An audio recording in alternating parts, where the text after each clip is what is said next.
Alam mo, isa sa pinakamasarap na pakiramdam ang pagmumotor ng long ride. Yung tipong pagsakay mo pa lang ng motor, pagpaandar ng engine, may mararamdaman ka ng kakaibang saya. Dahil kapag nagmumotor ka sa mahabang biyahe, talagang nakakawala ng stress at ma-appreciate mo pa ang ganda ng mundo. Yung tipong habang nagmumotor ka, masasabi mo na lang sa sarili mo na, wow, ang sarap palang mabuhay. Ang ganda pala ng mundo. Lalo na kapag ang patakbo mo yung chill lang, yung ini-enjoy mo lang talaga ang moment. Madami kasi tayo kanya-kanyang problema sa buhay.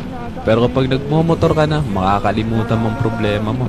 Lalo na kapag maganda ang view, maganda ang kalsada, tapos hindi mo namamalayan, nagkakaroon ka na pala ng positive mindset dahil magaan ang pakiramdam mo eh.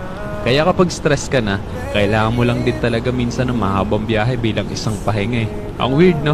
Kasi nakakapagod magmotor pero ito yung pahinga ng gusto-gusto ng marami.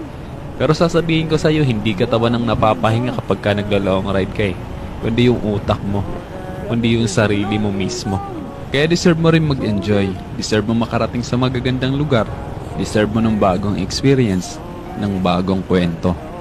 Ang buhay ay isang mahabang biyahe. Madami kang pagdadaan ng iba't ibang uri ng kalsada. Malubak, mabuhangin, madulas. Kailangan mo lang din talaga maging maingat. At pwede kang huminto para magpahinga. Tapos, biyahe na ulit.